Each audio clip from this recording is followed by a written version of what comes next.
In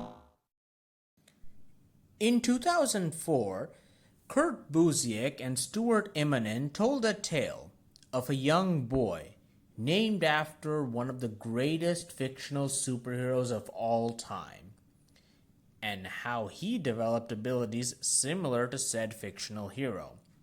That story was Superman's Secret Identity, a charming and surprisingly optimistic Elseworlds tale compared to others of its time.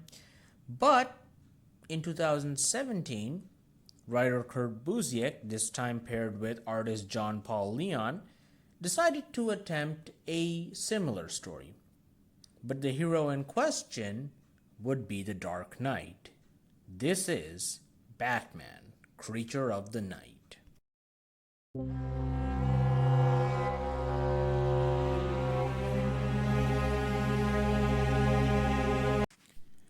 Our protagonist for this story is Bruce Wainwright, a name that you might think is a bit on the nose, but Bruce doesn't seem to mind the similarity. Here's where we see a clear difference between Secret Identity and Creature of the Night. In the former, Clark Kent hates that he's named after Superman's alter ego, as he is constantly the butt of "if only you were Superman" jokes well into his old age. I'm guessing many people wouldn't do that to someone named Bruce Wayne unless they were a complete asshole, for obvious reasons. This allows the creative team to approach the whole real-life superhero from a different angle. In Superman's Secret Identity, it's ironic when a guy named Clark Kent gets powers like Superman. In Creature of the Night, it ends up being tragic. Anyway, Bruce loves Batman, with him even calling his great uncle Alton Frederick Alfred. His parents aren't exactly Wayne levels of rich, but are certainly well off. Young Bruce has a childlike idolization of Batman, which, as you can guess, is about to take a dark turn. The incident does not involve a thug in an alley, but a group of robbers breaking and entering their home on Halloween.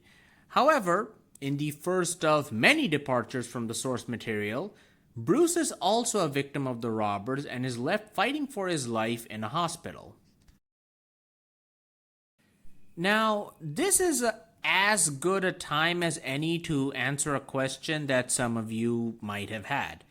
How does a normal kid become Batman? While that might seem odd due to Batman's lack of powers, if you take a minute to think about it, Bruce Wayne in the comics trained under masters of every discipline around the world, became the world's greatest detective, one of the most intelligent men on the planet, a master of stealth, and an amazing hand-to-hand fighter. Compared to Clark Kent in Secret Identity, just getting superpowers is one day, Wainwright suddenly seems less likely to become Batman. Well, let's put a pin in that for now, as Bruce has awoken from his coma and comes face to face with Officer Gordon Hoover, who ends up playing a key role in his story, which is why I'm mentioning him. As you would expect, Bruce is left in a pretty bad place. Not exactly financially, as his granduncle Alton takes over his parents' finances until he is old enough, though he is sent to a private school instead of living with Alfred. Contrary to what he and some of you are thinking, Alton isn't doing this just to mooch off Bruce's parents' fortune. He actually has a very good reason for not bringing Bruce to live with him, though we find that out later. No, Bruce is hurting mentally, convinced that Batman would have saved his parents, and all of his unresolved trauma, the anger in his heart, and the sense that everything felt unjust, manifested itself as a shadowy bat-like creature that began attacking criminals. Yeah, I struggled with how to approach the subject, so I just decided, Might as well just lay it out for you. Yes, the Batman in this story is a shadowy manifestation of Bruce's desire for justice. However, like in Secret Identity, we aren't given the exact answer as to why Batman appears. The most prominent theory that the comic kinda leans towards is, and I'm not kidding, Bruce's stillborn brother Thomas. I won't dwell on these too much, but I'm interested to know, do you think this theory is the reason, or do you think it's something else? Anyway, with the help of his Dark Knight, Bruce manages to find his parents' killer. And the first book ends with Batman visiting Bruce, telling him he's safe.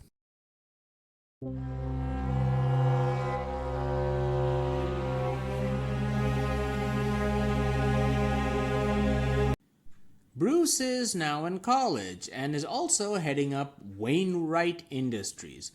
While not a billionaire playboy, he's certainly popular with the ladies and runs his company pretty well. However, that's not all he's doing. With the help of Batman, he continues to fight crime and send the evidence to Officer Gordon. He has to keep it a secret as no one would believe him, not even his uncle Alfred, who is revealed to be gay, and as such wasn't able to raise Bruce due to how it would have appeared at the time. Speaking of Alton, Bruce decides to start a charity to help the victims of violent crime after a discussion with him, with the first victim being a child named Robin Helgeland. Seeing that Robin is struggling with the death of her parents, Bruce uses Batman to discover who was behind it and get her some closure. However, the good times don't last for long, as Gordon confronts Bruce about a case involving planted narcotics that were found in the possession of one of Bruce's business rivals. This leads Bruce to realize that Batman may have been fighting crime, but only did so because Bruce wanted him to. After all, his main goal was to keep Bruce safe, by even crossing lines that comic book Batman never would.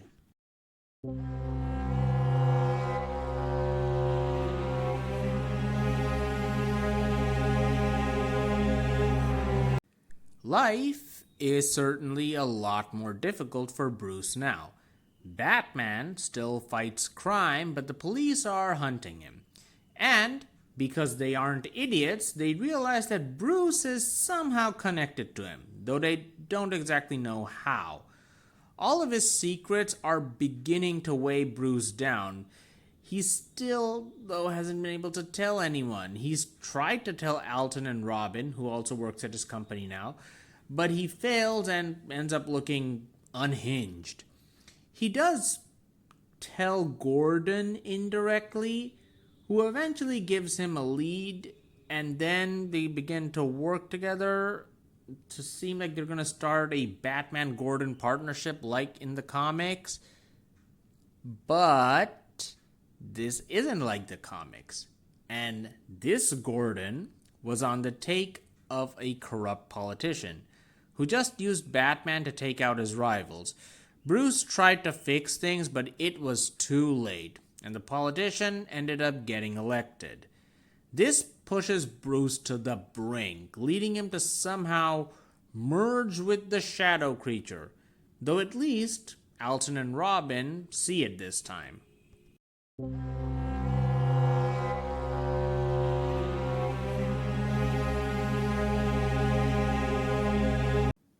Would it surprise you if I told you that the situation got worse? The combined Bruce-Batman thing continues to fight crime, but seems to be more interested in the fighting part, as Bruce continues to get worse. He gets drunk and fights and gets locked up. with Robin looking after him the best she can, as unfortunately Alton has ended up in the hospital after seeing the whole shadowy figure merge with Bruce that night. After one of these incidents, Bruce drunkenly makes out with Robin, immediately regretting doing so. Robin breaks the awkward pause by asking him to visit a doctor, who prescribes antidepressants to him. Bruce does clean up his act after this, but stops taking the pills because he feels that he'll lose his connection to the creature, who I should remind you might be his stillborn brother. We have not forgotten that plot point. He still obsesses over his parents' death, thinking there's a big conspiracy connecting it all. And he gets worse after Alton passes away and ends up going on a psychic rampage. That's the best way I can describe it. Fighting the mental images of all of Batman's rogues that lead him back to the zoo, which he visited a lot as a child. Robin ends up confronting him and manages to snap him out of it. And finally, Batman himself ends up offering the pills to Bruce, even if it might wipe him out of existence, as it would be the only way to keep Bruce safe. Some time passes. Bruce is in a steady relationship, appears to be in a much better place mentally, and has even managed to keep his friendship with Robin. However, in the last panel, we see a familiar voice asking if he's safe, to which he replies, "For now."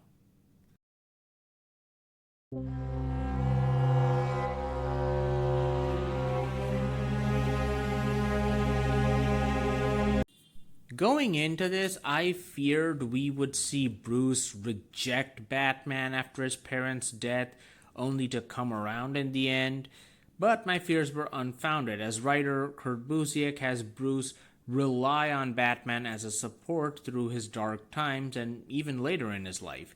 However, he also explores the effects of over-relying on Batman as well. Thankfully, it's not a deconstruction. I'm pretty sure no one needs to be told that Batman's methods only work in the fictional setting of the DC universe. It's more of a wish fulfillment. What if Batman could right all the wrongs of the world? Well, he does, and more wrongs take place. To quote the oft-quoted saying, the real world is complicated.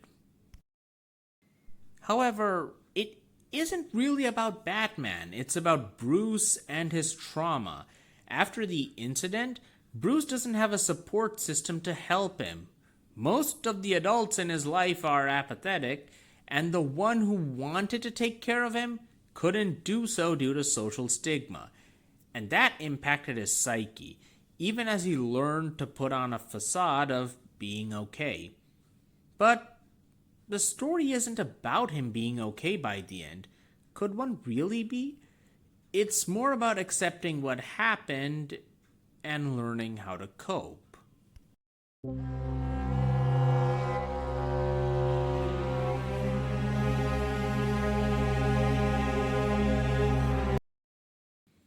Hell yeah. I cannot stress how good this comic is between the expertly crafted story and visuals. I only gave a broad stroke summary of the plot because there is much more to enjoy if you read it yourself. Check it out, it's well worth your time.